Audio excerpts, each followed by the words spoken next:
Graça e paz, meus amados irmãos, mais uma videoaula, para complementar a nossa disciplina de hermenêutica bíblica desse nosso curso de teologia.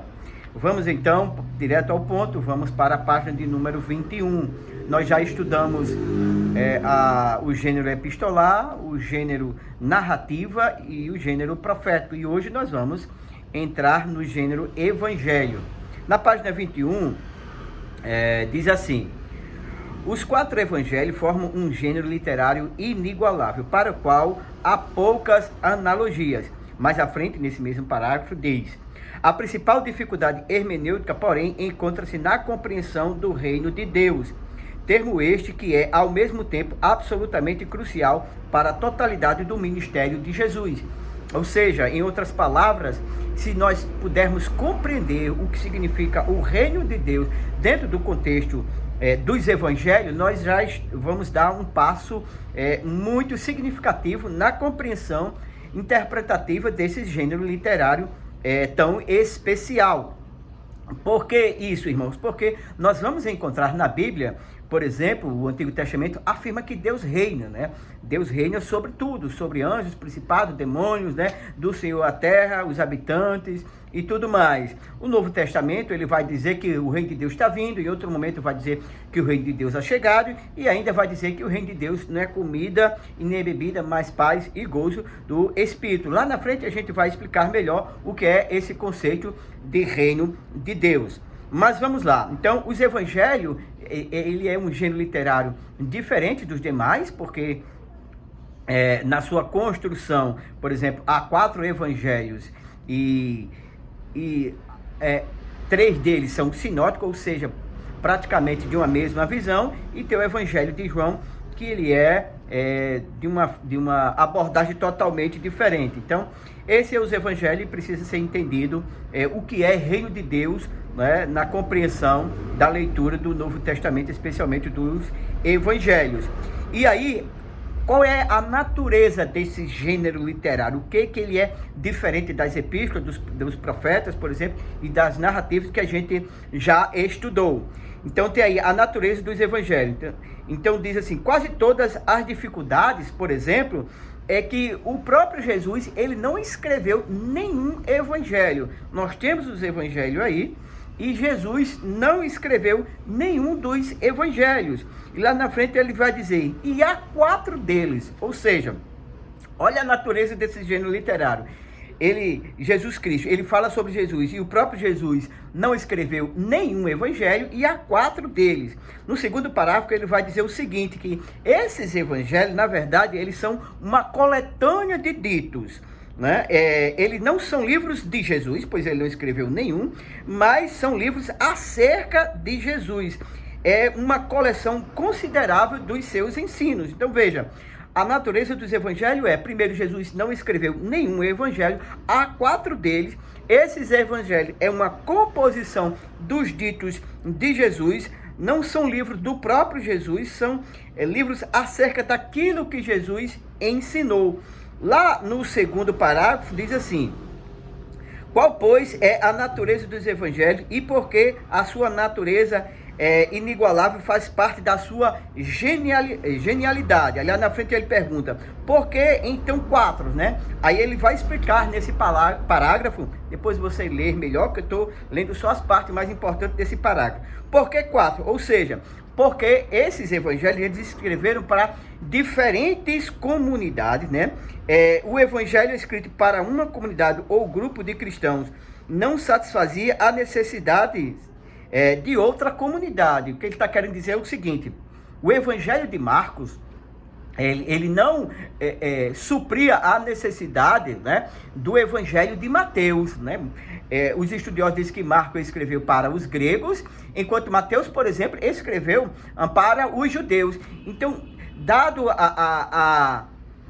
cosmovisão, por exemplo, os judeus, eles já tinham um preparo, toda uma ambientação, toda uma base sólida, do que era o Antigo Testamento, por exemplo. Então, Mateus, quando vai escrever acerca do Messias, traz uma abordagem dizendo que ele é a profecia do Antigo Testamento, e por isso é que ele ele fala muito, né, esse é o cumprimento das profecias, cita muito os atos de Jesus como sendo a profecia do Antigo Testamento, tendo em vista que ele tenta argumentar nessa sua coletânea dos ditos de Jesus, que ele é o cumprimento das profecias do Antigo Testamento.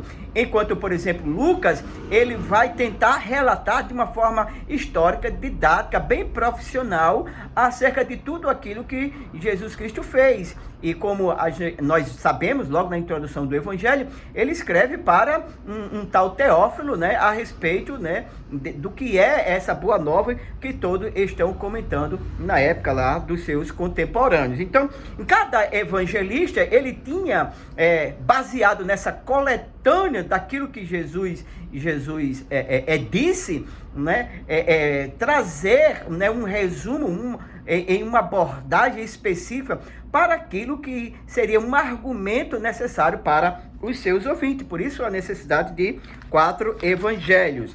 Lá na página 22 nós temos outro parágrafo que ele vai explicar melhor. Ele vai dizer o seguinte: dessa forma, esses livros que nos contam virtualmente tudo quanto sabemos acerca de Jesus, não são, por esse motivo, biografias de Jesus, embora sejam parcialmente biográficos. Eles são a memória dos apóstolos. Os evangelhos, que contam histórias acerca de Jesus, e até aqui nós já entendemos que eles são uma coletânea de ditos acerca daquilo que Jesus ensinou, organizado com um propósito que a sua argumentação convença os ouvintes, né, que são de culturas e em contextos diferentes.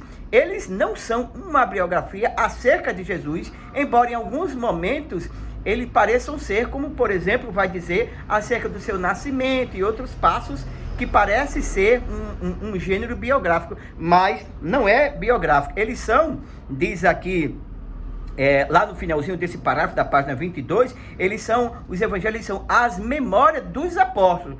Até mesmo, por exemplo, o livro você deve estar pensando, mas Lucas, ele não foi um apóstolo de Jesus. Muito bem, mas Lucas, ele foi um historiador e ele foi buscar, né, uma coletânea, foi buscar nessa sua coletânea de ditos de Jesus, né, ele foi pesquisar acerca daquelas pessoas que foram contemporâneos e foram testemunhas ocular das obras, daquilo que Jesus fez. E com certeza ele pesquisou os diversos tipos de pessoas, mas o fator predominantemente nós podemos imaginar da sua decisão do final, aquilo que ele escreveu, com certeza o testemunho dos apóstolos pesou muito em sua decisão do que ele ia falar a respeito de Jesus. No último parágrafo diz o seguinte, lá no finalzinho do último parágrafo, aliás, do parágrafo seguinte, né, da página, ainda na página 22, portanto, requer que pensemos tanto em termos de contexto histórico de Jesus, quanto em termos de contexto dos autores. Ora, o que ele está querendo que nós pensemos se os evangelhos são uma coletânea de ditos de Jesus e que Jesus não escreveu nenhum desses evangelhos, e que esses evangelhos, os evangelistas tiveram uma proposta de argumentar baseado na sua audiência, ou seja, nos diversos tipos de ouvinte, que devemos levar em consideração a sua cultura, a tudo aquilo que eles tinham de base religiosa, e por isso, por cada base religiosa e cultura, havia uma abordagem ou uma forma de apresentar Jesus diferente, sem que com isso distorça os ensinos de Jesus. Aí nós, então, temos que pensar o seguinte: nós precisamos, a nossa tarefa é, em primeiro lugar, entender que esse gênero literário precisa que nós analisemos, é isso que ele vai argumentar no último parágrafo, ou no parágrafo seguinte, melhor dizendo, que nós precisamos analisar o contexto, em primeiro lugar, o contexto histórico do próprio Jesus, e em seguida, o contexto histórico dos seus autores. E aí, nós vamos agora, na nossa apostila, ainda na página 22, analisar então, em primeiro lugar, o contexto histórico de Jesus. Contexto histórico de Jesus, diz aí a epístola. Forma de ensino, e aí ele vai falar a forma de ensino de Jesus. E aqui na minha apostila eu grifei só algumas partes para a gente ganhar tempo, porque o conteúdo é muito extenso e aqui é só uma aula auxiliar, depois você vai ler esse material baseado nessas explicações que eu estou dando para você compreender melhor. Então, qual é a forma de ensino de Jesus, né? Então, Jesus ensinou por parábolas, Jesus ensinou por uma grande, variada formas de contar essas parábolas. Jesus usou hipérbole, que seria um exagero proposital. Jesus usou provérbios, símiles, metáfora, linguagem poética, perguntas e ironias. Então veja que Jesus usou, né, as diversas formas, né, de aplicar, né, didaticamente, de se aplicar didaticamente para ser compreendido. Então ele usou, só em parábolas, existem diversos tipos de parábola que Jesus usou. Agora sim, lá no último parágrafo, ainda no contexto histórico de Jesus em particular, nós podemos ver o seguinte: na tentativa de reconstruir o contexto histórico de Jesus, esse é um dos aspectos mais difíceis, né? Principalmente porque muitos de seus ensinos são apresentados nos 4 evangelhos, são sem muito contexto. Ou seja, os evangelistas, como é uma coletânea de ditos, os contextos não são completos. Ele resume só aquilo que vai formar a sua argumentação.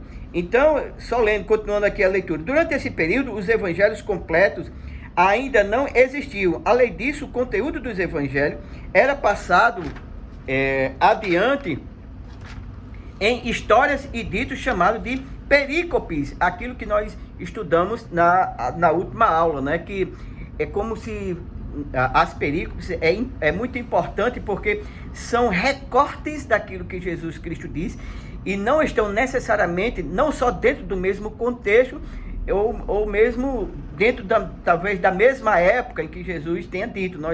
Os estudiosos vão estimar em aproximadamente 3 anos e meio, o ministério de Jesus. Então, alguns ditos foram falados, talvez 1 ano depois, ninguém sabe precisar exatamente, mas essa coletânea de ditos de Jesus, que são organizados, escolhidos pelos evangelistas com um propósito, nós chamamos cada mini contexto disso de perícopes, né?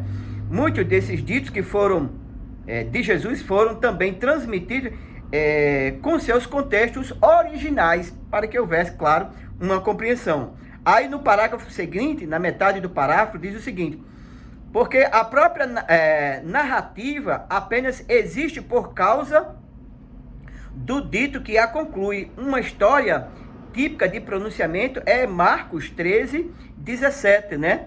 Texto em que o contexto é uma pergunta sobre o ato de pagar impostos aos romanos, que ele está querendo dizer o seguinte: esses ditos de Jesus, por exemplo, Jesus não parou para fazer proposições, né, tratados teológicos acerca de como o cristão deve se comportar diante do Estado, né, o seu relacionamento diante do Estado. Algumas perguntas, assim como também a pergunta do divórcio, por exemplo, ele diz baseado em uma pergunta que lhe fizeram.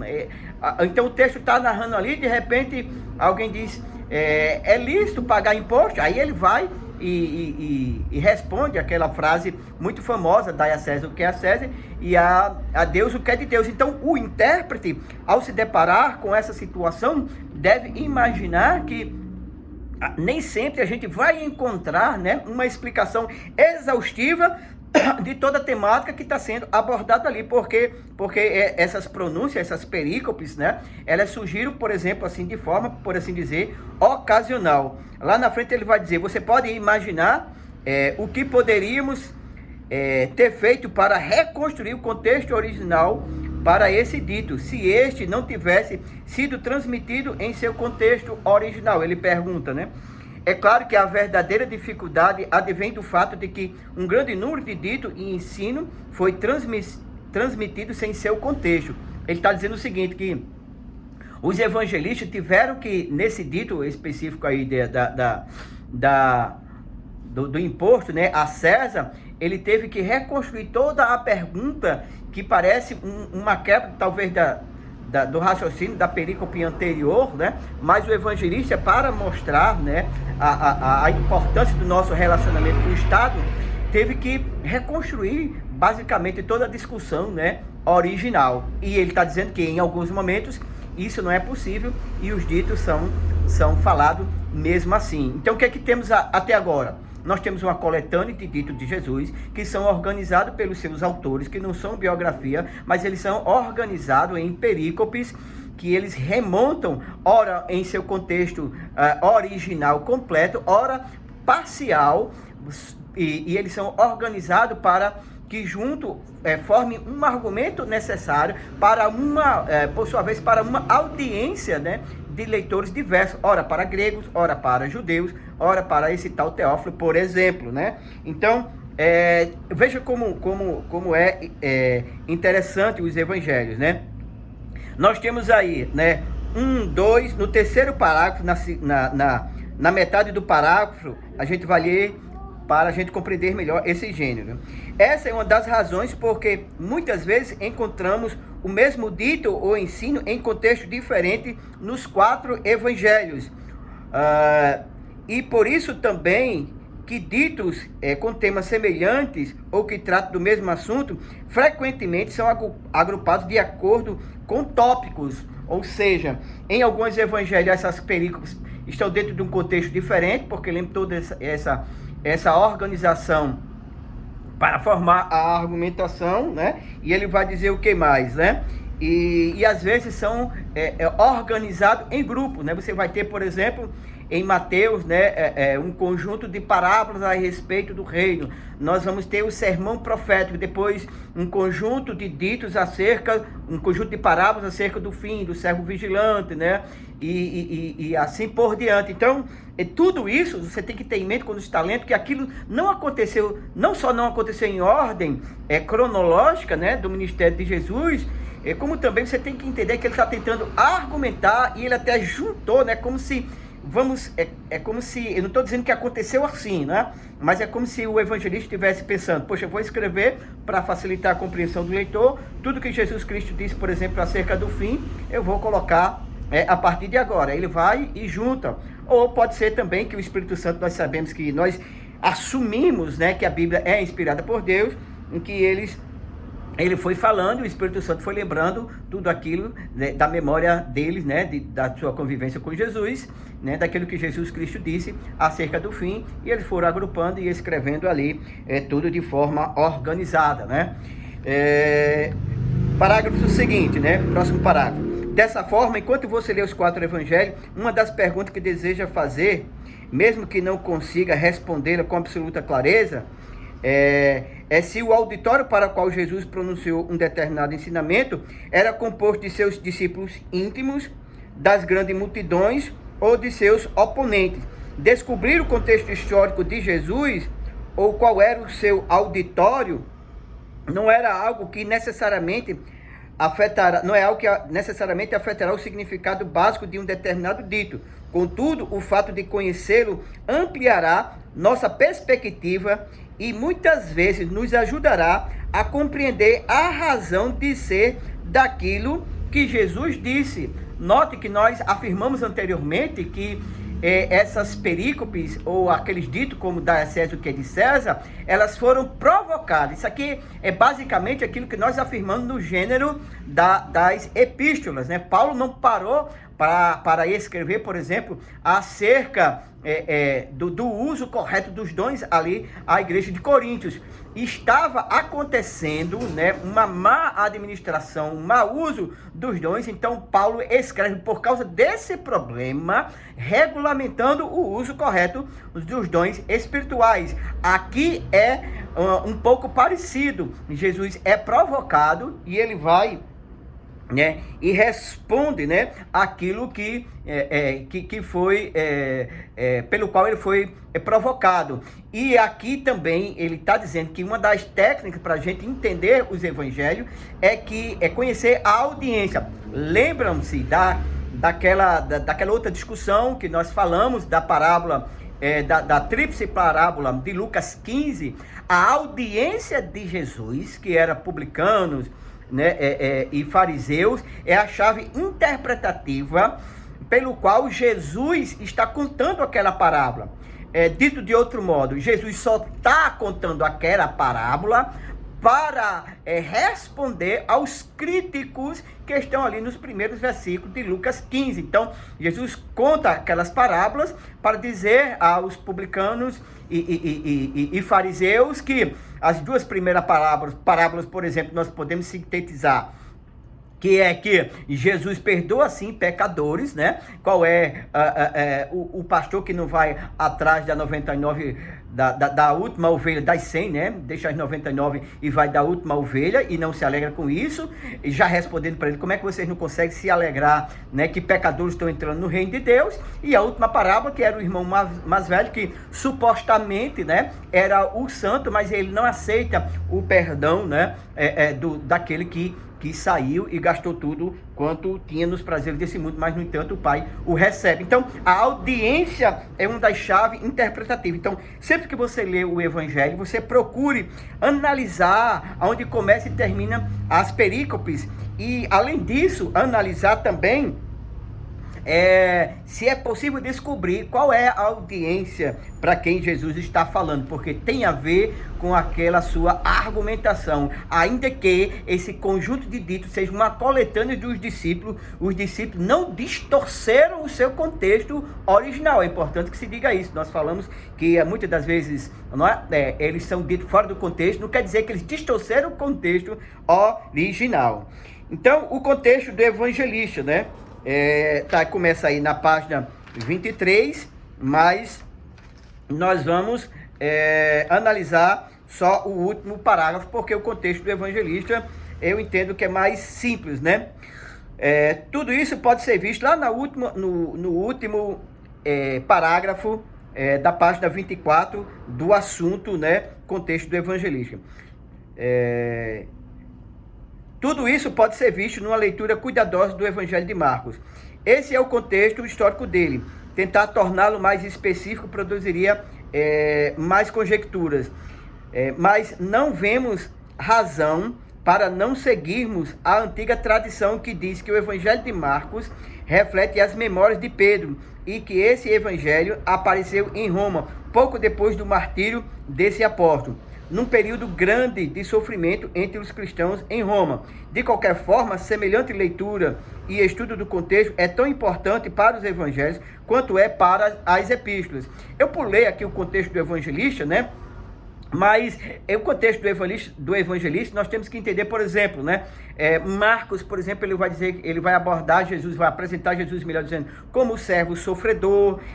Você tem que pesquisar a audiência para quem ele escreve, né? Para os gregos, assim como também os demais evangelistas. Bem, gente, nós temos uma dificuldade de postar vídeo muito grande. Nós estamos já com 23 minutos aí de vídeo. Eu vou pausar esse vídeo aí. No próximo vídeo nós vamos ver interpretando as perícopes individuais. Eu acho que esse gênero evangelho, melhor dizendo, eu vou tentar cobrir ele completo, porque eu acho que do gênero literário que nós mais utilizamos os evangelhos. Então eu vou fazer um segundo vídeo. Essa vai ficar sendo a primeira parte. Que Deus abençoe em nome de Jesus.